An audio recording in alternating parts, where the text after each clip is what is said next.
This is A Different Perspective with Kevin Randle. A retired U.S. Lieutenant Colonel, Kevin Randle has been studying UFOs for nearly 50 years.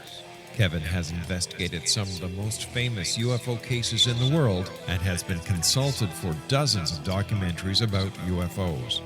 Considered one of the leading experts into the Roswell UFO crash of 1947, Kevin has written more than 25 books about UFOs, including the recently published Roswell in the 21st Century. Now, here is the host of A Different Perspective, Kevin Randle. And welcome to this edition of A Different Perspective. I'm thinking we're now at season 5. I've just arbitrarily decided to begin the new season today. Probably because it's a new year, but I can do those sorts of things.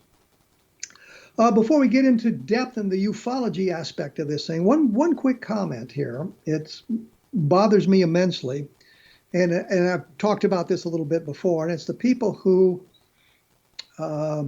criticize my work, not because they disagree with some aspects of it, or that I've done something, I've made an error in my logical analyses, or anything like that. It's just they don't believe in aliens, and they don't like my stand on aspects of the UFO phenomena, so they attack without good reason.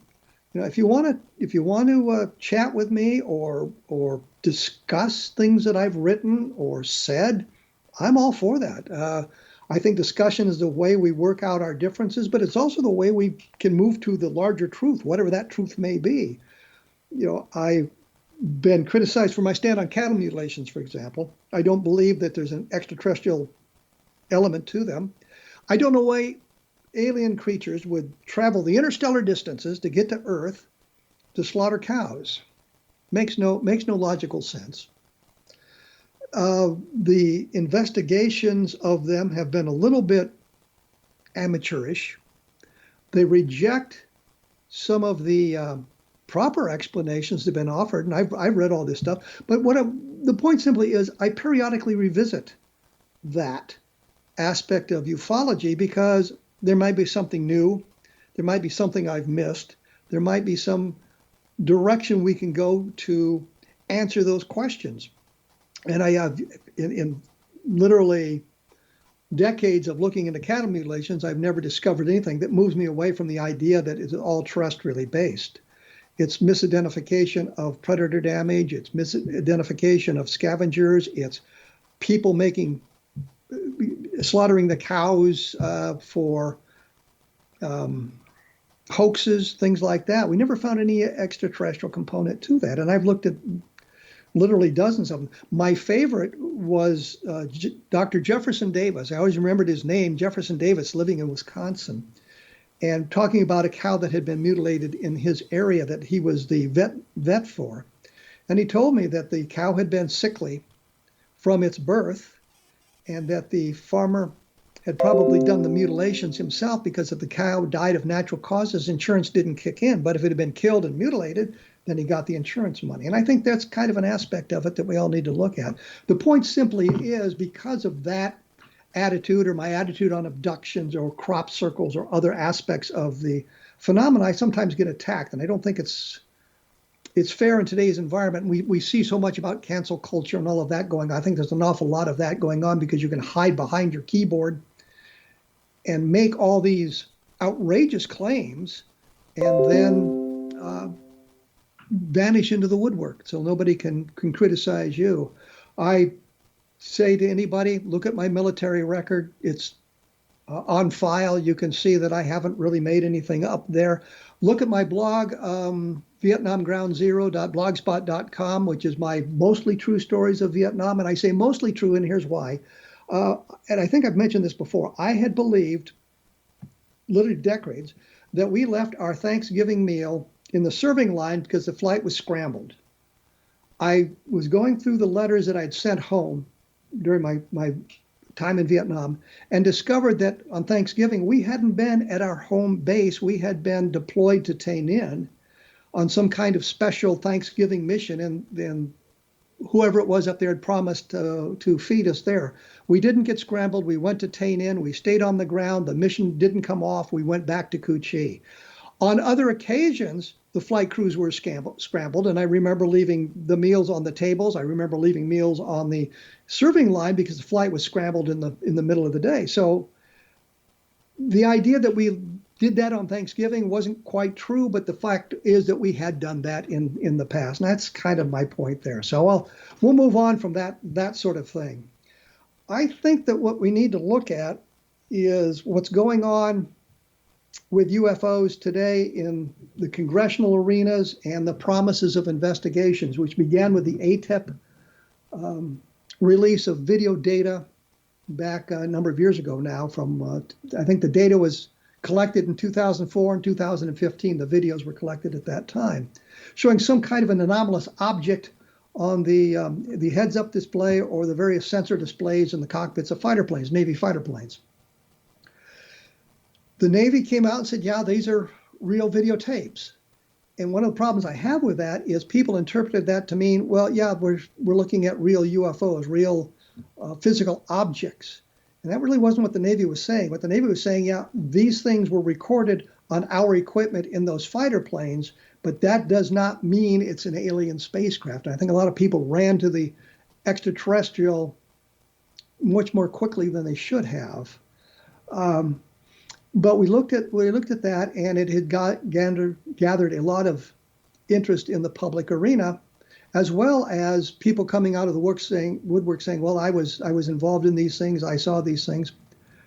No doubt they did see those things, but an awful lot of it was gathered electronically. And here's my problem with that. There's a video on YouTube that I saw, and I think I linked to it on my blog at some point, where a guy had taped his cell phone to night vision equipment and recorded it, and was getting some of the same kind of images that the Navy released with their cockpit videos, which suggest it is some sort of an electronic problem, some kind of an electronic glitch that creates these images electronically when there's really nothing there. So if you're looking at it through the sensors arrays, you see the object, but if you were to look outside the cockpit, or you could see outside the cockpit, you might not see anything in the sky at all.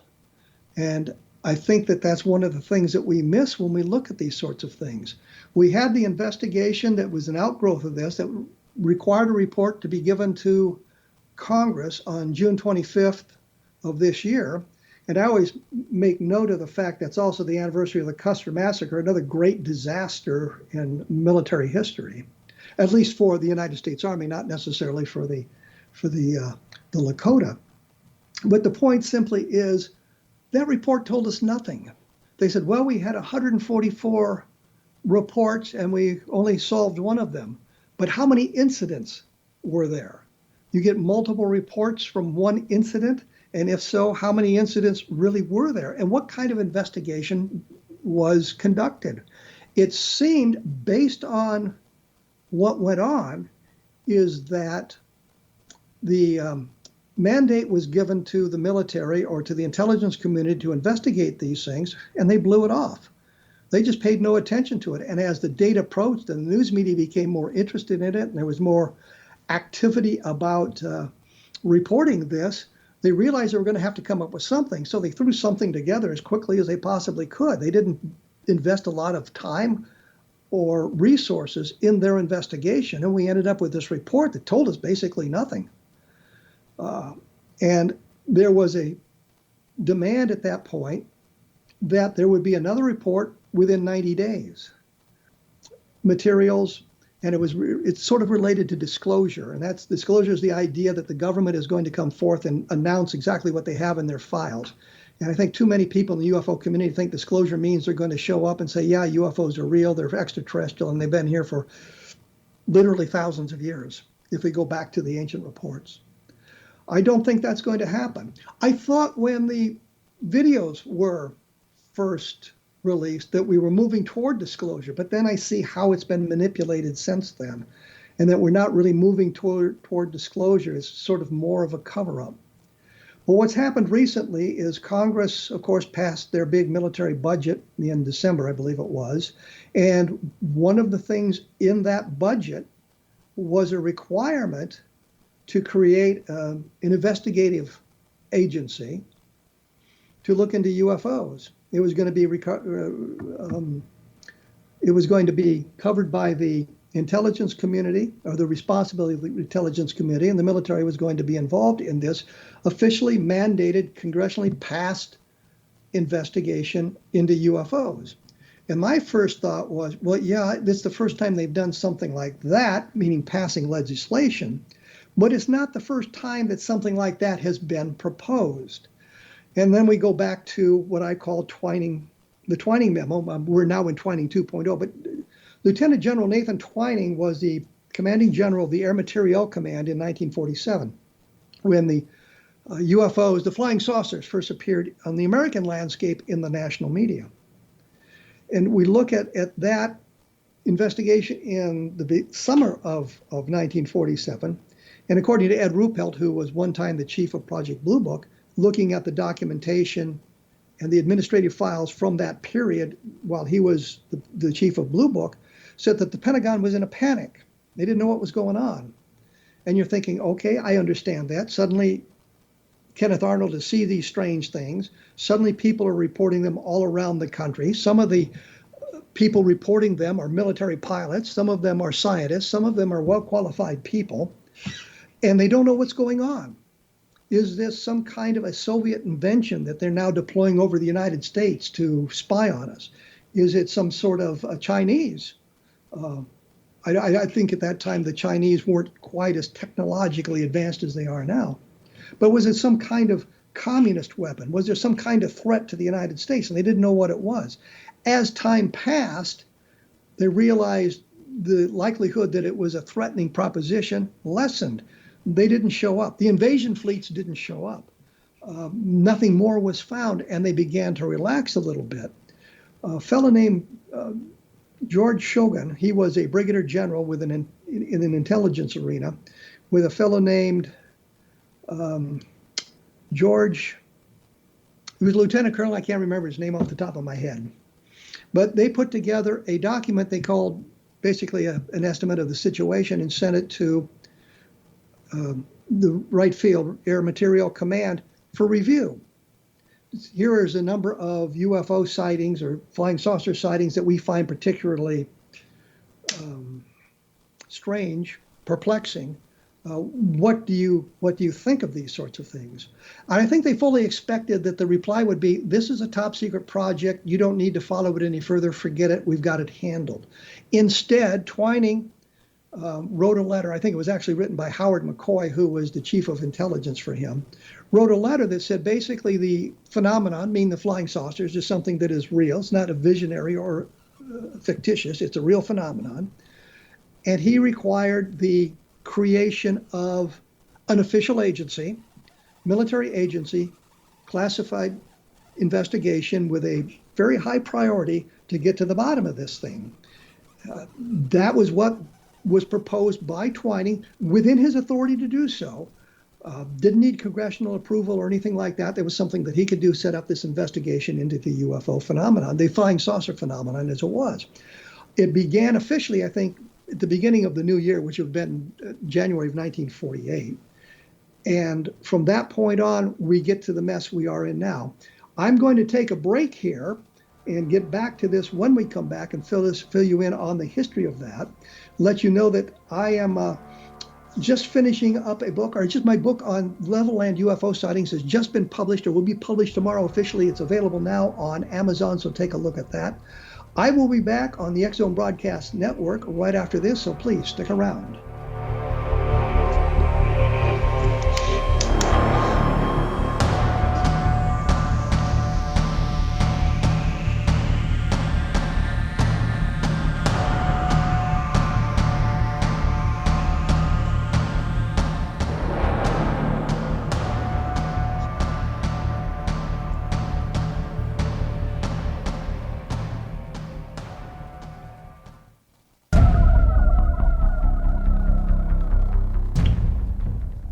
I am flying solo tonight on the different perspective, simply because it was hard to line up a guest, and there was a lot of ancillary things going on that nobody needs to know about that suggested that maybe the best thing to do was not bother somebody else with the program tonight.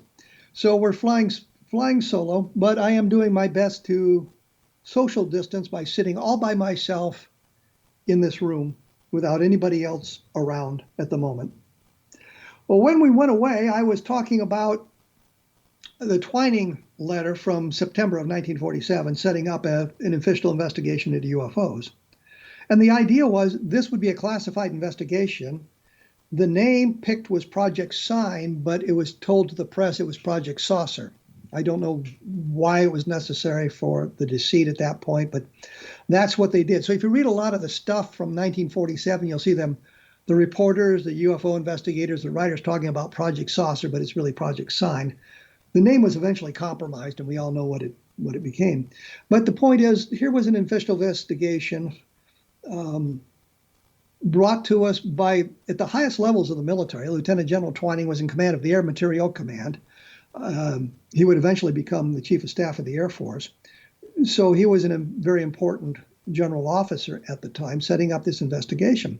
And in the beginning, it seemed that they were doing a legitimate job. I mean, they were going out investigating it, they were talking to the witnesses and this sort of thing. I have a problem with their investigation of the Mantell incident. That was the Air National Guard pilot who crashed chasing a flying saucer on January 8th, 1948 in Kentucky. I think the Air Force was under pressure to explain that away because the pilot had been killed in the crash. And I believe they attempted to explain it first as a balloon, then it was Venus, then it was two balloons in Venus. The ultimate explanation turns out, I believe, to be a skyhook balloon that was launched in Minnesota the day before and had drifted that far south. These skyhook balloons were polyethylene, gigantic things, maybe 100, 200, I'm not 200, but 120 feet in diameter. The polyethylene, if the sunlight hit it right, gave it a metallic sheen, so you could be fooled by that. Mantell tried to get up to it. I think it was probably at 85, 90,000 feet. His F-51 didn't have the capability, and he did not have properly charged oxygen equipment on board.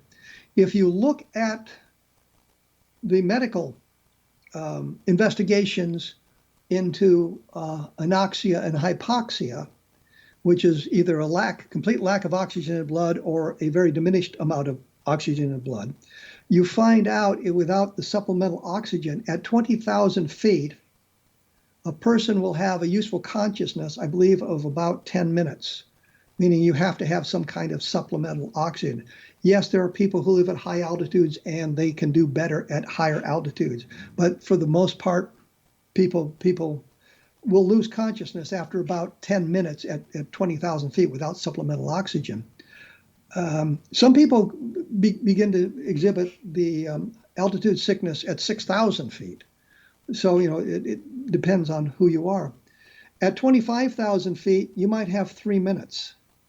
And Mantell had gotten to 20,000 feet without oxygen. He'd circled for a while. He told his wingman in a somewhat garbled message he was going to go to 25,000 feet and circle for 10 minutes. And if he couldn't see anything or get any closer to the object, he was going to descend. He didn't have 10 minutes of consciousness. He trimmed the aircraft up to climb. He got to 25,000 feet and it kept climbing because he had lost consciousness by that time. At about 30,000 feet, the engine torque pulled it over into a power dive. The aircraft began to disintegrate at about 19,000 feet, and it just basically fell out of the sky. The point simply is the Air Force investigation of that wasn't quite as open as it could be. Or could have been. I know in accident investigations, they are classified because they want the subordinate officers to tell the truth without fear of reprisal from their commanding officer. So I understand the rationale there. But I think the Air Force at this time wanted to explain this sighting because the pilot had died in it. Not long after that, there was an estimate of the situation, the real one that they did, the high-powered one, and the Chief of Staff of the Air Force, Hoyt S. Vandenberg at the time, said, you didn't prove your case. And everybody who was involved in creating that estimate of the situation, saying that the UFOs were extraterrestrial, the flying saucers were extraterrestrial, basically found themselves reassigned. And everybody in the Air Force understood if you believed in UFOs, your career was in jeopardy. And it created a hostile environment for the investigation of UFOs. And it was basically just lip service until Ruppelt came in 1951, revitalized the investigation, and once he left, it descended into a debunking outfit. The point simply is we've had our experiences with this, with Twining and trying to set up a legitimate investigation. Now here we are in 2022 going to set up another one. One of the outgrowths of all of this was in the late 1960s, 1967, I believe, the University of Colorado began a study of UFOs, supposed to be a scientific study. But if you go back through the documentations, you realize that wasn't the case. It was to get the Air Force off the hook it felt itself on because they were charged with investigating UFOs. Not to mention it's their mission. If there's somebody or something flying around in our atmosphere that we don't know about, be it a Soviet aircraft, a Chinese aircraft, a drone, whatever it is, the Air Force is supposed to identify that and keep that from happening. And they had abdicated that responsibility with a lot of the UFO sightings. And I think that was one of the things they wanted to get rid of. Well, you don't have to investigate this because the scientific community said there's nothing to them.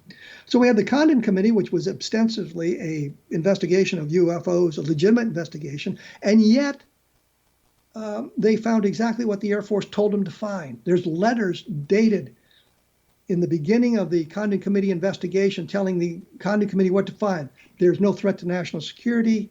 There is no scientific value in continued investigation, and we should close the project. And lo and behold, in 1969, when they issued their final report, that's exactly what they found. Now we move into 2022, and what do we have? We have the Congress mandating an investigation of UFOs with transparency, which is not going to happen.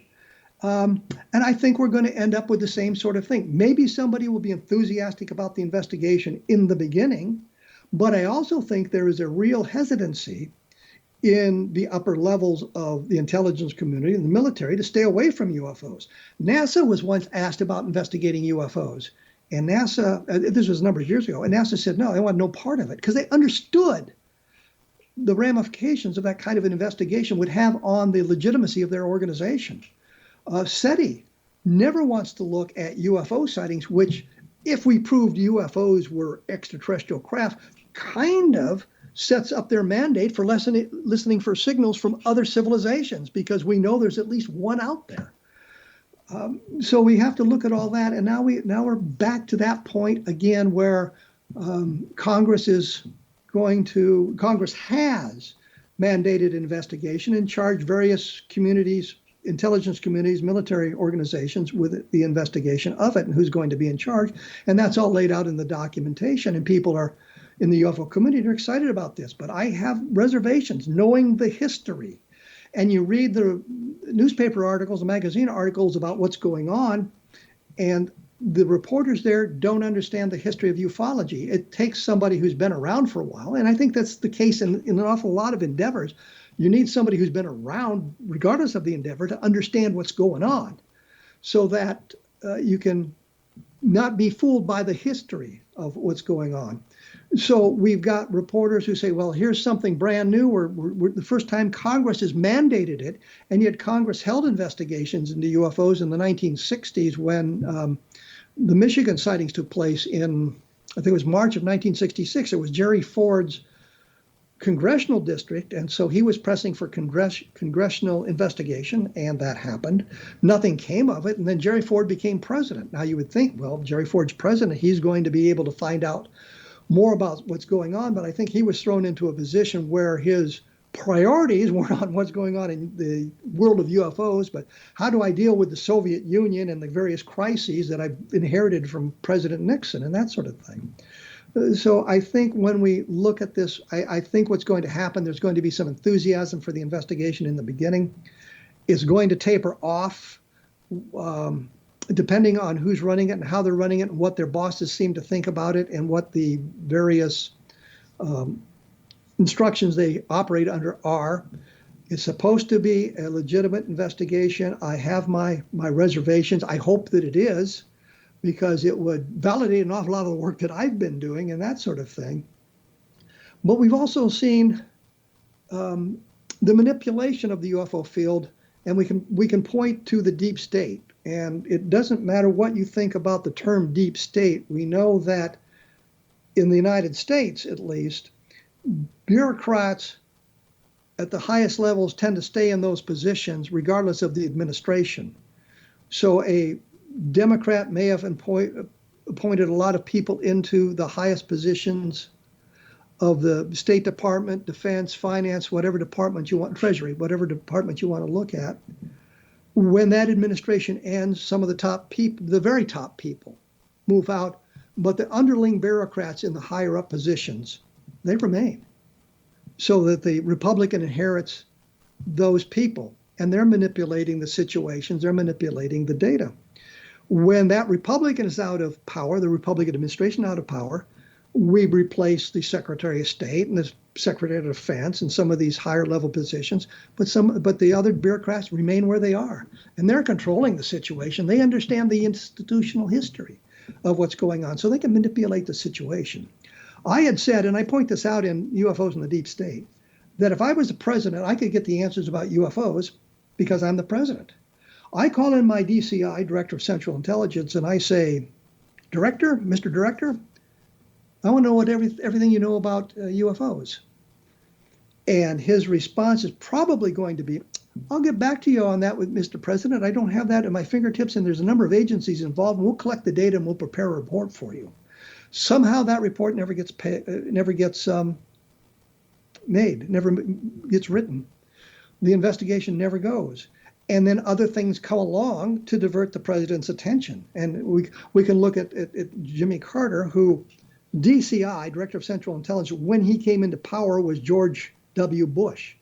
And in the book, I talk about this, where Carter is sitting there with Bush, and Carter says to him, I want to know about UFOs. And Bush says, I would like to remain the Director of Central Intelligence when you are inaugurated as president. Carter says, well, I'm sorry, I'm bringing my own guy in. And Bush's response then is, well, it's highly classified. You don't have the need to know yet. You're not the president. So we got the guy who's going to be president coming in and told he can't have that information. Jimmy Carter, when he came in, then tried to get some of the additional information, but somehow it never got to him. And we ended up with the Iranian hostage crisis, which was at the end of his presidency, which I think diverted his attention. So we see how the deep state tends to manipulate the data in that specific way. And I can see no advantage to the deep state for disclosure. Disclosure of the UFO information could become a problem for them.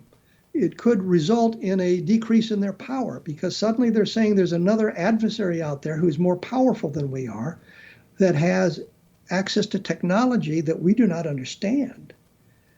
And that could adversely affect the power structure in Washington, D.C. and around the world. And it could result in financial retribution, if you will. People who had lots of money suddenly finding some of their resources and their capabilities being diminished because of this information. So I think that's one of the problems they have to fight with disclosure, is the deep state. And we'll take a look at that in a little bit more detail in just a moment, because I'm going to have to take a break here. I will note that there are some fine programs on the X Zone Broadcast Network, so go to xzbn.net, scroll down the list of programming, and you'll find many things that will interest you. I will be back right after this on a different perspective, so please stick around.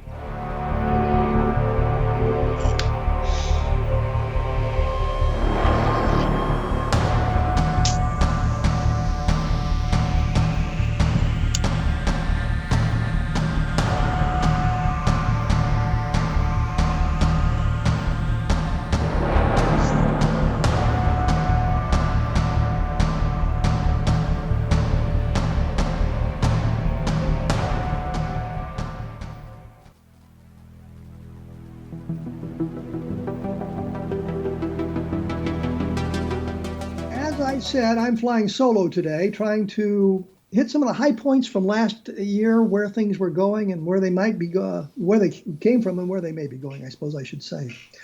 When I went away there for moments, we were talking a little bit about the deep state. And I looked at this in depth, inadvertently. I was going to do a book on OSI manipulating the UFO situation. And it evolved into a book looking at the deep state and how Air Force Office of Special Investigations manipulated UFO data.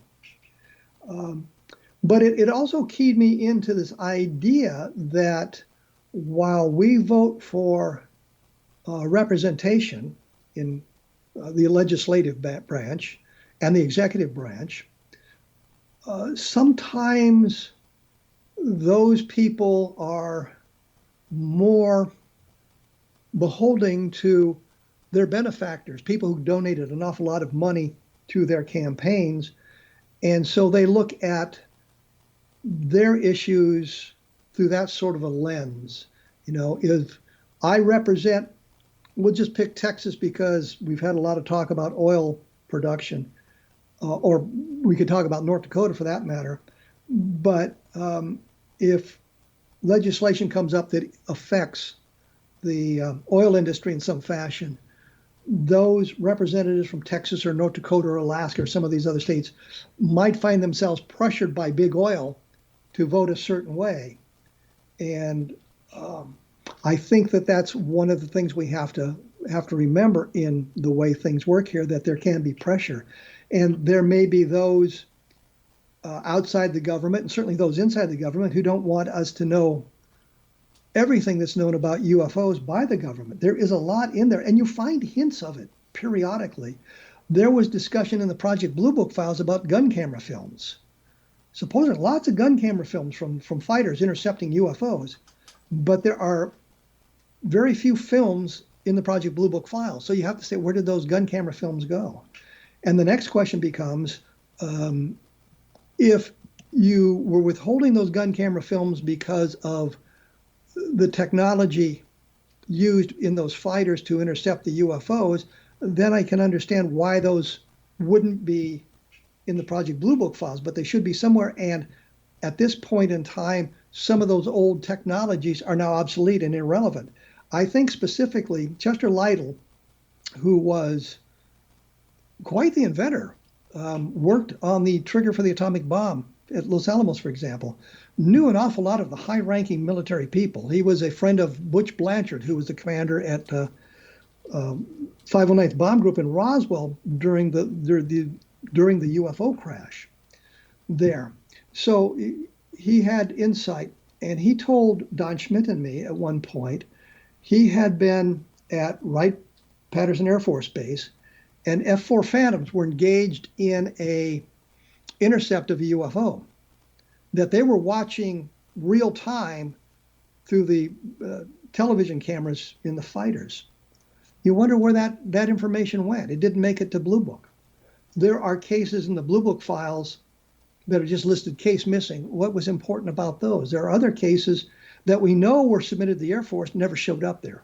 The point being that there was other information going elsewhere in the UFO phenomena that we're not privy to. And I think that's one of the reasons we find ourselves not moving toward disclosure as fast as we can. And I think this latest activity by the congressional mandate, by the interest shown in this, is going to evaporate, not necessarily because those people have lost interest in it. I think some of the people may lose their congressional seats or find themselves replaced in other ways.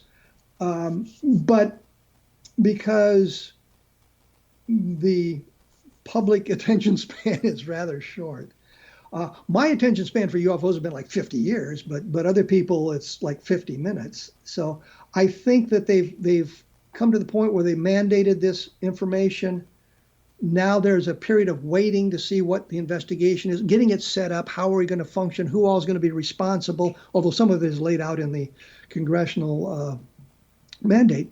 But how are we going to operate? Who's going to be responsible for the investigations? Are we going to be using just Air Force personnel? It's going to be intelligence personnel? Is it going to be the FBI? Is it going to be other civilian intelligence agencies involved in the investigations, that sort of thing? So I think we can take a look at some of that interest waning in the coming months. I know I'll be following as much as I can, and I'll have more about what this congressional mandate is up at my blog at www.kevinrandle.blogspot.com, because I've got some other information. I think that it needs to be laid out in a way that somebody can look at it as opposed to listen to me kind of talk about where the important points are. And so we can take a look at all of that. But that kind of moves us into today's arena. And I did want to talk about a little bit, and this will transition into the next segment as well. I get questions periodically about my Vietnam experience. And I mentioned a little bit about this earlier in the broadcast. I went into the military, the Army, right out of high school. I think I was out of high school for 3 weeks before I found myself on a bus going to Fort Polk, Louisiana for basic training. The gag was the Army had said, the Army did an experiment back in the late 1960s, taking high school graduates. If you were a high school graduate, you could sign up for helicopter flight school, which I did. And I went to Fort Polk for basic training, basic infantry training.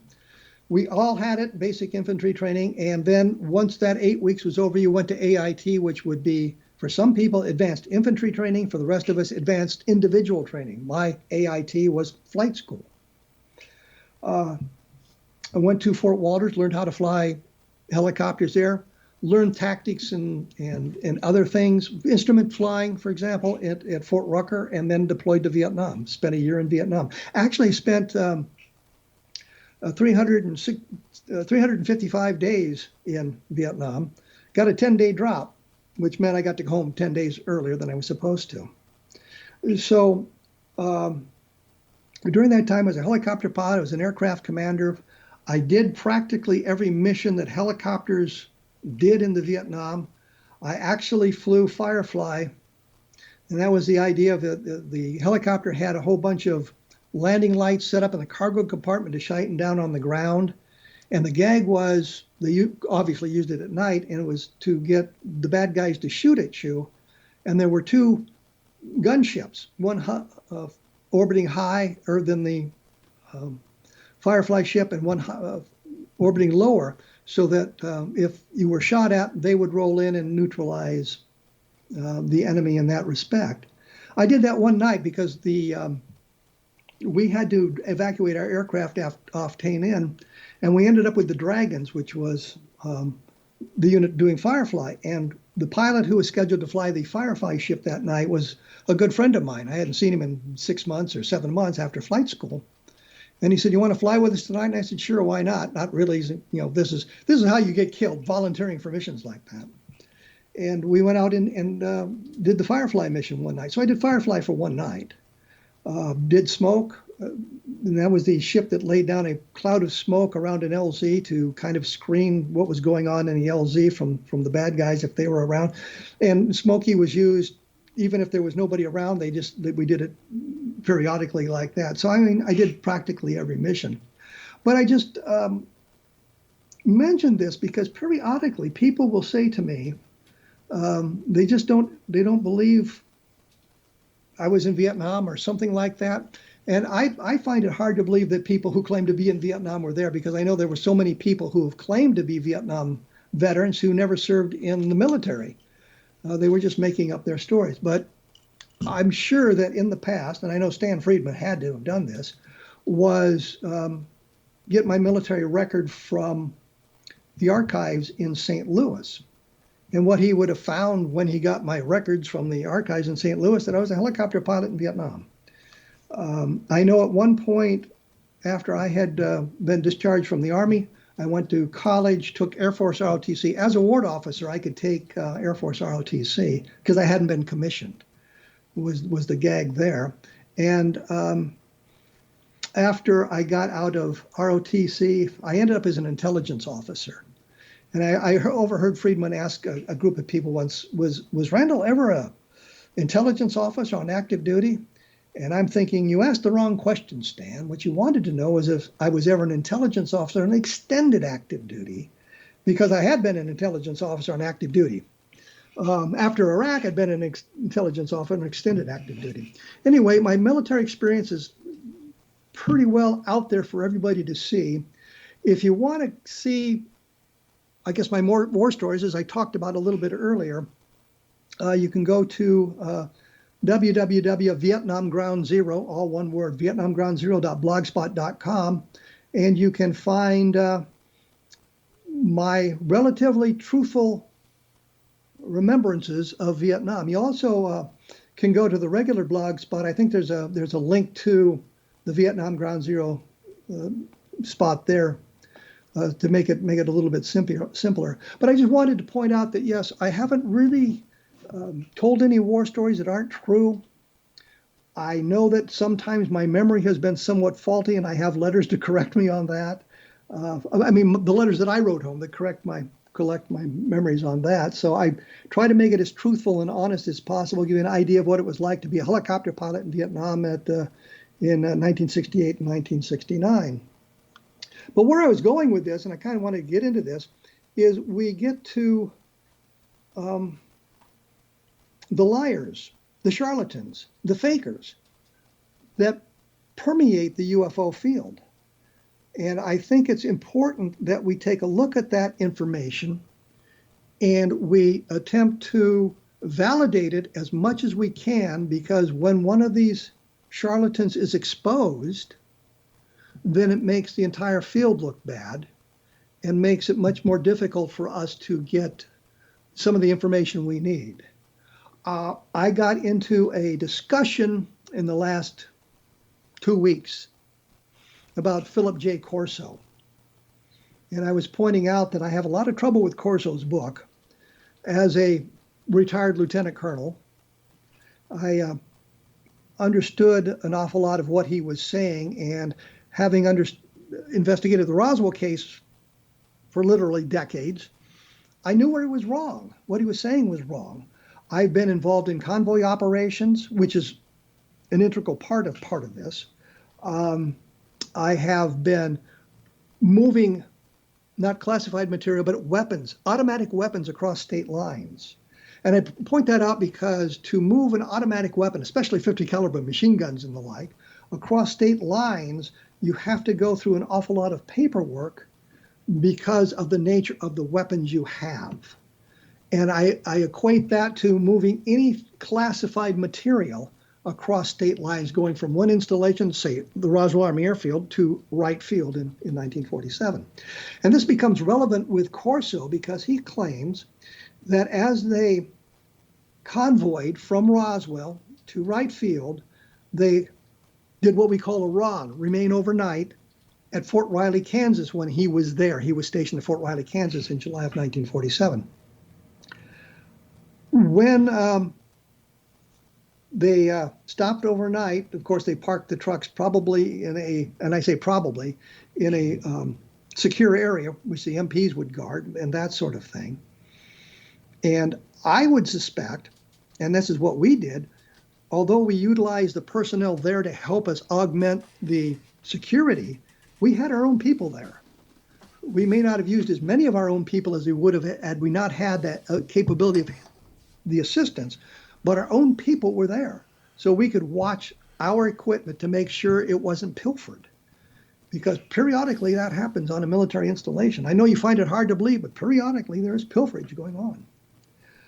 When we come back in just a minute, I will finish this particular discussion and talk about some of the other problems that we have with people who are less than candid about their military experiences or their UFO encounters. So I will be back right after this on a different perspective, so please stick around.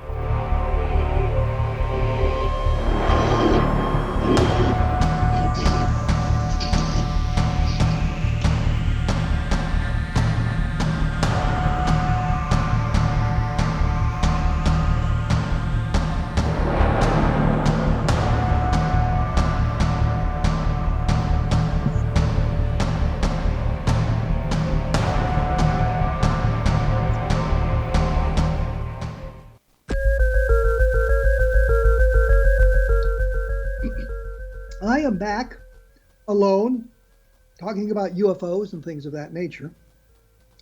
When we went away, I was mentioning the convoy, supposedly with the bodies, that went from Roswell to Wright Field, stopping off at Fort Riley, Kansas, where Philip J. Corso was stationed at the time, and explaining that, in how convoy operations operate somewhat. According to Corso's story, the crates were offloaded from the trucks. I don't know why. They weren't put into a storage facility that had refrigeration or anything like that. It was just moved from the trucks into the building. I don't understand that at all. I would have left them on the trucks and posted my guards around the trucks in the secure parking area.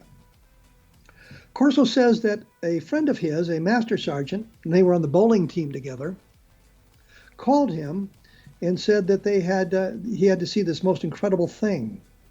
That apparently the sergeant and his people were looking through the crates. Here's classified material, and these guys are just violating the security regulations. There should have been somebody responsible from the unit transferring it, meaning the 509th Bomb Group, there as well. And he found a crate with the body in it, and he called his pal Corso. Now, in 1947, although it was much worse prior to World War II, but in 1947, you still had a schism between the officer ranks and the enlisted grades. And Corso was a field grade officer at the time, which made it an even wider gap between them. I find it difficult to believe that he would have been participating on a bowling team with the NCOs. I find it difficult to believe that an NCO who's now violated security regulations and has clearly committed a crime would call a field grade officer and make him complicit in that crime so that he can see a body of an alien creature. I just don't buy that story at all. That's my opinion based on my experience as a military officer, based on my experience as moving materials from one state to another, especially classified material. You deal with classified material at a much higher security level than you do normal convoy operations. And I think that's where this whole thing falls apart. We're dealing with classified materials here. There is no reason for Corso or his pals to have even looked at the crates, let alone gotten inside the crates to look at them. I find that very difficult to believe. There are other problems with Corso's story. He claimed, and I saw him do this in Roswell, New Mexico, claimed that he had been the commander out at White Sands Missile Range. No, he had been a battalion commander assigned to El Paso. I want to say Biggs Army Airfield, but it's not. It's Fort Bliss, I believe. In El Paso, he'd been a battalion commander there who had a responsibility for part of the White Sands range, but he was not the commander. And when he was questioned about that at this press conference, he said, no, he had been the commander as opposed to a commander. A completely different story. So I found that hard to believe. One of the things that kind of sparked this idea to talk about this was a fellow sent me some pictures that were supposed to be of the Roswell flying saucer wreckage. And he wanted to know if these pictures were authentic. Well, they're real pictures, obviously. But the problem is, if you look at it, you can see a jet engine in the wreckage. I mean, it's very clear in part of the wreckage that here is a jet engine. Well, I don't know of anybody who was talking about any flying saucers having jet engines. I mean, legitimate ones. There were a couple of hoaxes that involved jet engines and rocket engines involved in it, but nothing like this. This clearly was wreckage of an aircraft. The second picture he showed trucks, military vehicles, and people on the site. The picture kind of looked like me. It was a model. I don't know. It just struck me as a model, but it probably was legitimate picture. But the terrain is all wrong. Now, you have to remember, I've been to Roswell, I don't know how many times. I go back and count, I suppose, 50 times, something like that. Don Schmidt, Tom Carey, and I say the three of us because I know specifically, have been over the debris field, the impact site, the crash sites. We've been over all that area in New Mexico repeatedly. We have a good feel for what the terrain looks like. And in the second picture, the terrain does not look like high desert in New Mexico. Granted, if you go up north around Taos, you get lots of mountains. And if you go over toward Magdalena, you get a mountain range that separates the plains of San Augustine from the Arizona border. And that's so you got that kind of terrain. But where we know these things came down, whatever that may have been, the terrain just didn't look right to me. I don't think it's a legitimate picture of the Roswell wreckage. And yet here it is on the internet as the legitimate Roswell wreckage. We ran into the same thing with pictures of the bodies. I think a number of years ago, Penthouse Magazine claimed to have obtained photographs of the Roswell aliens. And the picture I think they used in that magazine were the alien creatures created for the movie Roswell, the Showtime movie Roswell, that was based on the books that Don and I had written. So we have to look at all of those sort of things. The point simply is we need to vet this stuff very, very carefully and not be so gullible that we embrace it all. And that was one of the problems I have with some of the people in the UFO field is they embrace everything. If you embrace UFOs, then you must embrace cattle mutilations. You must embrace crop circles. You must embrace all the crash retrievals, regardless of how idiotic they sound. You have to embrace all the abductions, even the ones that are dubious at best. You have to embrace all of that stuff. You cannot say this is a bad case.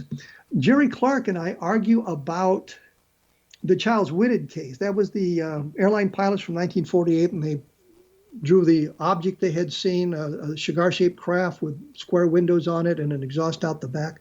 I am convinced, based on what I've seen and the reentry of the Zond 4 spacecraft, I think it was Soviet spacecraft that reentered and disintegrated as it came down. A few people saw a cigar-shaped craft and square windows along the side, and it was an optical illusion based on their perspective of where the craft was coming down and how it was coming down and how long they happened to see it. I've seen meteor compilations on YouTube, and one of them was called Meteor Compilation. It was 3 minutes and 19 seconds, and you could see where if you just got a glimpse at this, you get the idea it was a cigar-shaped craft coming down. So we have to look at those things, but the point is, Jerry Clark is convinced they saw a cigar-shaped craft. I'm convinced they saw a bolide, a very bright meteor disintegrating. Based on my investigations and what I've seen as I took astronomy classes in college and that sort of thing. So I think that we have a legitimate disagreement there. He believes one way, I believe another way, based on how we interpret the evidence. But all too often, there is no interpretation available. You must accept this or else. And a lot of stuff gets published as if it is true. And I suspect the person writing the article or preparing on the documentary may have his reservations. But to be called for these documentaries, you have to present a certain persona. You have to be a true believer, unless it is a documentary that is debunking things. And then if you have a debunking attitude, well, that's the people you get on the documentary. And they're looking at the evidence through the lenses of their perspectives. And I think that all too often we miss that sort of thing. But one of the things I did want to talk about, and I meant to do it earlier, is the Levelland case. And I mentioned earlier in the program, the book I wrote on Levelland is now available on Amazon. You can get it as a hardback, you can get it as a paperback, you can get it as an ebook. You can now get it as they're putting together an audio version of the book, which is exciting for me at least. But I think the point here is this is probably the second best UFO case. And I say that because it's multiple witness, they're independent, the UFO interacted with the environment, clearly because it stalled car engines at Levelland on November 2nd, 1957. Stalled car engines, dimmed lights. You had people calling from around the Levelland area into the Hockley County Sheriff, and that would be, Levelland is in Hockley County, telling them independently. There's no way that they knew about it. We didn't have the internet. We didn't have the capability of Instagram or Twitter or instant communication amongst ourselves that way. We didn't have cell phones in the car. If you wanted to call the sheriff, you had to stop and find a phone, that sort of thing. And they were getting these independent calls. The important point here, and one of the things I found, and I'll give this away in the book to kind of tantalize people, I learned Don Burlinson kind of hinted at this, but I learned for certain that the sheriff went out in searching for the UFO, because after they got enough calls, he figured, I'm going to go look for this thing. Newspaper reports and the Air Force said he saw it in the distance, red streak of light in the distance. Nothing happened. The sheriff got much closer. His car was stalled. I found a newspaper article where they talk about that, getting that close. The next day, and this is what Don Burlinson found, was that the sheriff took his car to the sheriff's mechanic and said, please examine the engine. Look at my car. There would be no reason for him to do that unless he got close enough for the UFO to stall his car, and he wondered if there was a mechanical reason for it. A number of the cars were examined mechanically to see if there was some kind of problem with the car that would cause it to stall, but you have to wonder, well, why would all these cars suddenly stall at one time in that one location? The Air Force, in their investigation that took most of 6-7 hours, talked to 6 witnesses. Only 3 of them actually saw the UFO. And so the Air Force claimed that there were only 3 witnesses. If you read the Project Blue Book files, you find at least 5 witnesses that they talk about. And they are condemning NICAP, the National Investigations Committee on Aerial Phenomena, for saying there were 9 witnesses. And I found witnesses at 13 separate locations mentioned in various newspaper articles and the Air Force file and things like that, who experienced their car stalling. In one newspaper article, the sheriff said there were dozens of people had called the sheriff's department about this, but we don't have the names, we don't have any information. So that information is kind of anecdotal, but I think it's important because you've got an awful lot of people talking about this. So all this is laid out in the Levelland book. This is a kind of a subset, the electromagnetic effects causing car engines to stall. It's kind of a subset of the UFO field. So the question I know you're asking yourselves is, when was the first report of a engine being stalled or a electromagnetic effect? And that would be 1909 in England, and some guy was riding his motorcycle and saw a glowing object in the distance, and his headlight went out.